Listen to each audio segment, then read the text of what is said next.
Hello and welcome to Money, Money, Money. I'm Sumaira Abdi. Post-Diwali is a time for new beginnings, right? So let's use this opportunity to learn some practical rules of investing which will hold you in good stead no matter where you are in your investment journey. Joining me in this endeavor is Mohit Gang, CEO and co-founder of Moneyfront. Hi Mohit, thanks very much for joining in. This is an interesting topic, right? Practical rules of investing. So first I want to ask you about the rules which to most of us, the laymen, are known just by numbers, right? So there's a rule of 72, there's a rule of 114, there's a rule of 144. What is the kind of application, what do they mean? And what is the kind of application they have in our lives? Sure. Hi, Sumaira. Good afternoon, and it's always a pleasure to be on your show. Look, I think personal finance is one topic which can be molded in any fashion. You can make it as complex and as calculative as you want it to be, and you can make it fairly simple. It can be done on the tip of your fingers, right? So there are some basic hacks in personal finance, and I've always been a firm believer that your final objective has to be accumulation of wealth and fulfillment of your financial goals, right? So you don't have to like really fight the crocodiles. You have to just cross the swamp. And to do that, you need to just know and remember few basic mathematical hacks, which will help you be quite quick and on the toes when you deal with any personal financial equation, or when you are dealing with your advisors or your distributors. Just to tackle the first one, which you pointed out, that there is a rule of 72, a rule of 114, a rule of 144. Now, these are very simple ones. Rule of 72 is nothing, but it tells you when your money will double, right? And that's one of the basic criteria whenever any investor, in my personal experience handling clients' money, I've realized the first thing a client will always try and ask you is how much will this yield? When do you think my money can double from here on, right? And these are very complex answers. No one can give you an accurate number to it, right? But you still have certain basic formulas to determine how can this be achieved. Now, the basic formula says that whatever is the rate of return which you assume on an investment, so let's say you assume a 12% return on your investment, the rule of 72 says that divide 72 by that rate of interest and you will get the years in which your money will double. So 72 divided by 12, which means in 6 years your money is likely to double. Vice versa, if you apply, which means that if you let's say are investing in a KVP, which is a small savings deposit, and you know that the government tells you that your money will double in so and so years, or whatever, 12 years and so many months, so you divide 72 by 12 years and you know the rate of return out there is 6%, right? So both ways it is applicable. This just gives you a quick way of computing when your money can actually double. It also gives you a quick check on your advisor and distributor who's committing a certain number to you, right? And you can quickly catch an unreasonable number. If there is an advisor who comes and tells you that your money will double in this investment in 3 years or 2 years, whatever, and you can quickly question, in 2 years, you mean to say 36% return? Is that even possible, right? Uh, so that's a quick hack. 114 rule is a rule which says when your money will triple, and 144 is the rule which says when your money will quadruple. Same application as the rule of 72.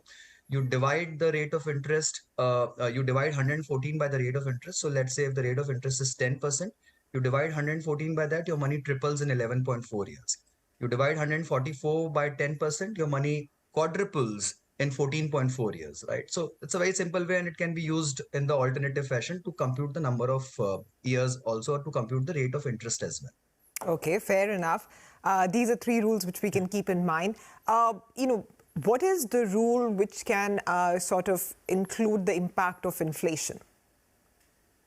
Okay, so this is almost akin to the 72 rule. However, you're going the reverse way in this, and you follow the rule of 70 for computing. Now, most of us actually mathematically struggle to figure out what inflation is actually doing to our money. How is it impacting us mathematically? We all understand and know inflation is high. We will all talk about it in circles.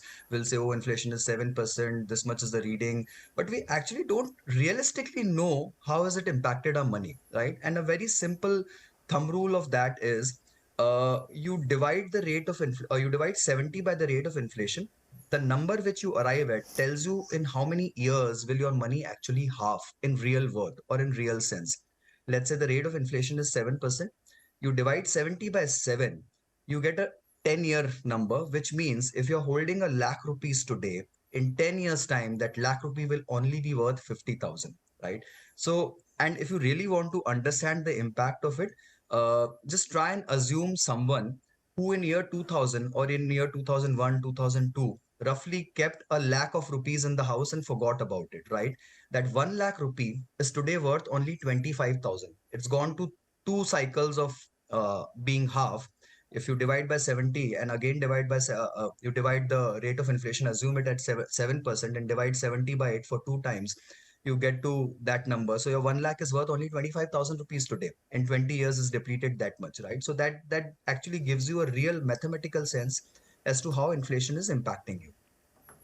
Okay, what about retirement? I've often heard people refer to the Trinity rule, right? Is that a rule which is still valid today, and how does it work? Look, Sumera, none of these rules, to be very honest, are valid in the strictest sense of personal finance. You will actually have to go through a detailed exercise, take all assumptions into account. But for someone who just wants to do a quick calculation, top of the mind things. So let's say if I'm at age 60 and I'm about to retire with a certain corpus and I'm really worried, I will hire a personal finance expert and I'll go through a detailed exercise of my expenses and monthly expenses and then income and then figuring out will I be able to sustain for next 25, 30 years. But if I really want to do a quick computation in my mind, I'll just apply the 4% rule, which is also called the Trinity rule. Suppose I have a corpus of 1 crore. 4% rule says 1 crore, 4% of 1 crore is 4 lakhs, which means I can withdraw up to 4% of my accumulated corpus every year for next 25 to 27 years of my retirement without impacting my corpus, right? So this withdrawal, if you think 4 lakhs a year is good enough, then 1 crore corpus is great. But if you think 4 lakhs a year is not great, then obviously you are short on your corpus and you need to really work on your corpus, or you need to work on your withdrawal rate. You need to withdraw lesser amount. Out here, there are many assumptions, Sumaira, and you rightly said that this might not be applied in the strictest sense of the rules today. The first assumption is that your retirement corpus is invested in a mix of 50 equity, 50 debt. And the underlying theorem out here is that when you invest at that kind of a ratio, it is assumed that your returns will be equivalent to the rate of inflation in the economy, right? So practically speaking, the rule says that your investment corpus has to fetch you that much return, which is able to tackle the inflation. And then the 4% rule applies quite neatly to the entire corpus. The other way of looking at it is that whatever is the annual expense which you need. So let's say if you need 5 lakh rupees a year, you multiply that by 25 basically. So 1.25 crores is the corpus of retirement which you will need to sustain yourself for next 25 to 27 years thereabouts, right? So there are many variables which can impact this equation, but at a very, very top level broad view, this gives you a clear idea of whether the retirement corpus is suitable and sustainable. Okay, and of course, one of the more popular ones is how to, divide between equity and debt, right? Which is the 100 minus age rule. Is that exactly how it works? It does actually, Sumaira. Look, to be very honest, it sounds too simple to be true. But for beginners, someone who's starting his career, a person in his 20s, 22, 23 years, youngsters who wanting to start their career, how much should we keep in equity? Should we put entire money into equities? Look, the right answer could be yes, you can keep and you can go and take maximum amount of risk because there are no liabilities. But a good thumb rule or a practical way is that if you are 25 years of age, put 75 into equity and 25 into debt, which means 100 minus your age is the component of equity in your portfolio. And that equity component will keep reducing as your age grows, basically. So when you touch age 50, it will be 50 equity, 50 debt. As you approach retirement, which is 60, it will become lesser equity, then it's only 40 equity and more debt. As you reach 80, it is only 20 equity and 80% is debt, which automatically takes care of portfolio rebalancing. If you actually follow it to the T, trust me, it's a very good way of doing asset allocation without getting into too many nitty-gritties and all. However, this doesn't assume that one has any liabilities, any personal finance goals, any other objectives, any loans to be paid. So all those will have to be accounted for. But at a top level, again, this works very fine. Okay, we're going to take a very quick break now. Mohit's going to stay on with us on the other side. There are 4 more rules that we want to talk about. So stay tuned. We'll be right back.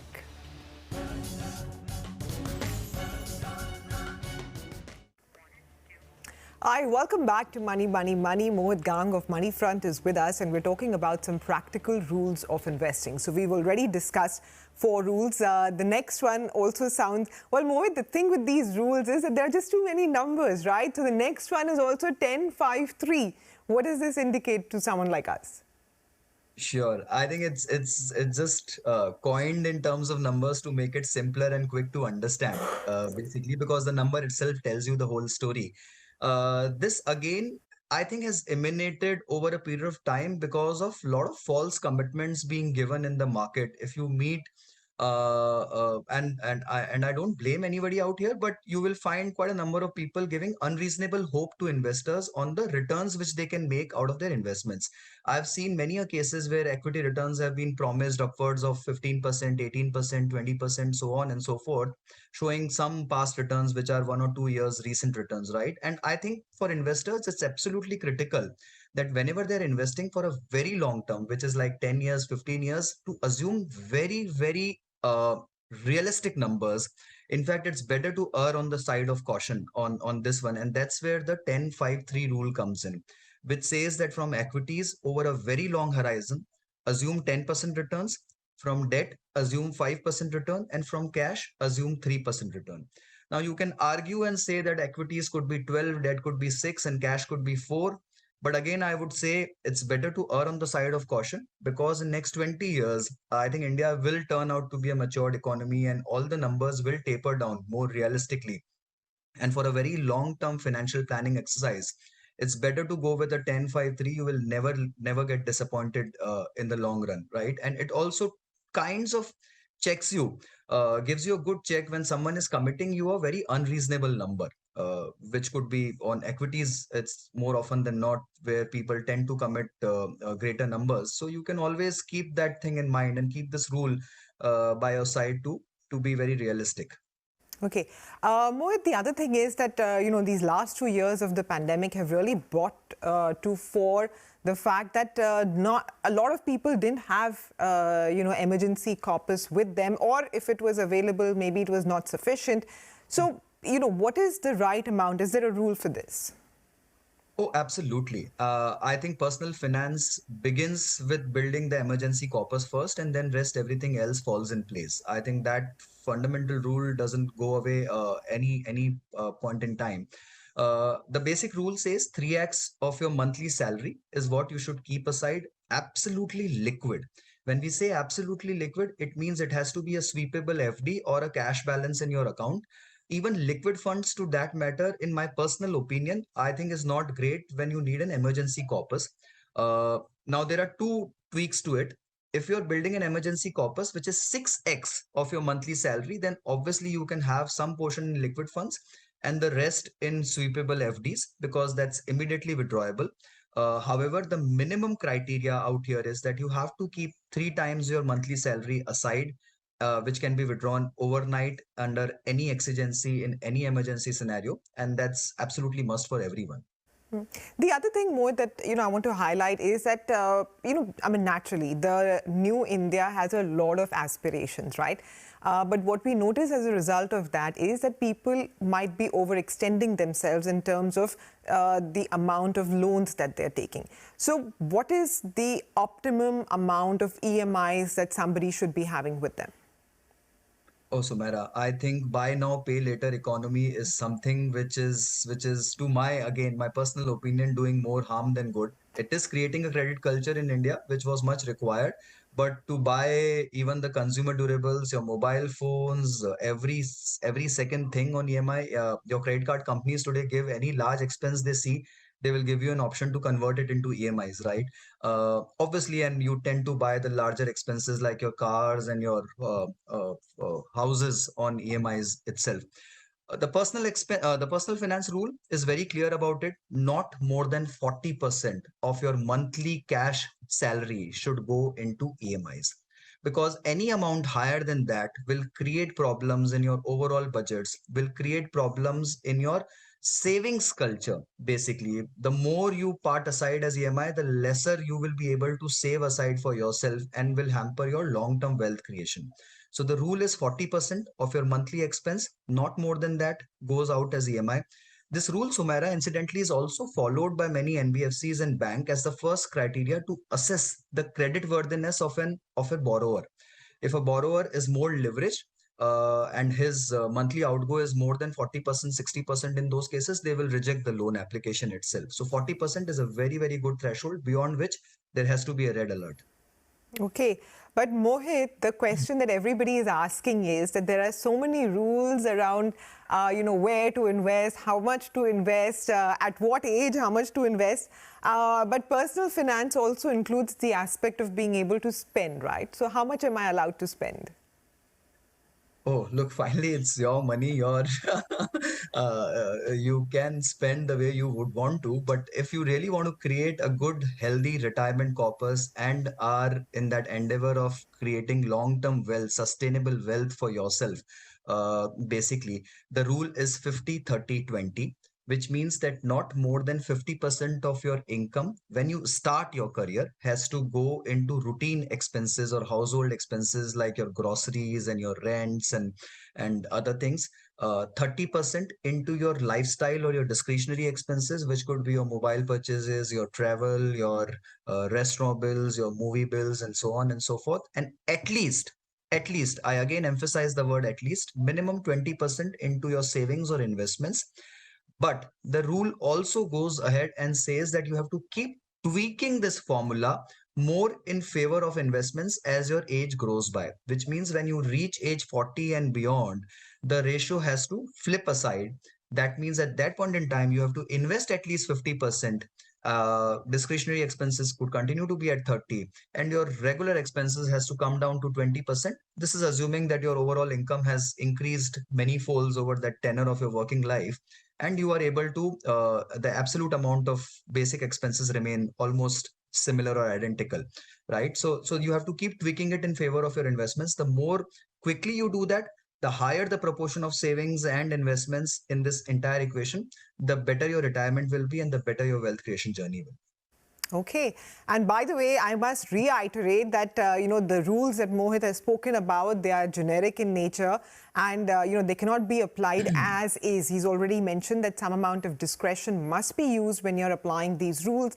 And, perhaps it's a good idea to also touch base with a personal finance expert. But Mohit, just for somebody who's watching this and, we've given them, almost 12 rules in total, how do these rules sort of work in conjunction with each other, or do you choose the rules to apply? I mean, how do you know what works for you? No, actually, look, these are all very, very practical applications. I think in terms of EMI, yes, look, when you start earning your salary, what is the first thing which will you decide? You will decide how much should I invest. There, the 50-30-20 rule comes straight up into application. The second thing which you will decide is, do I need an emergency corpus and how much should that ideally be? So the emergency corpus rule of 3x comes into play.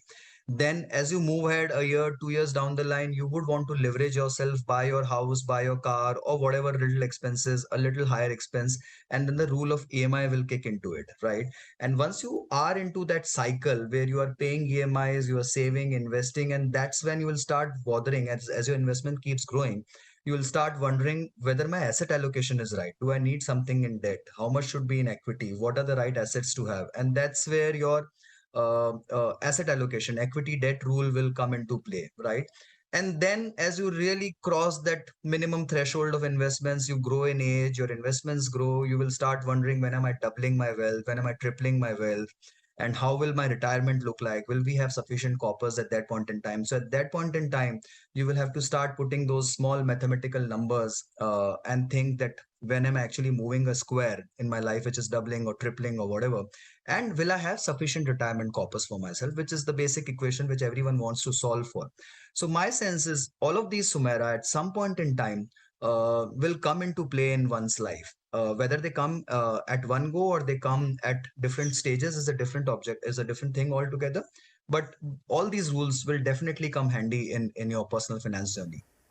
I know, Mohit, you said to start with the rules on, allocation first between expenses and investment. But I think most people want to start with this rule of 72, 114, 144. So I hope you have heard, Mohit, that rule comes last. Please use it practically and, not as is. Personal finance is very, very easy provided we follow the steps. Mohit, thank you very much for joining in and for talking about the practical rules of investing.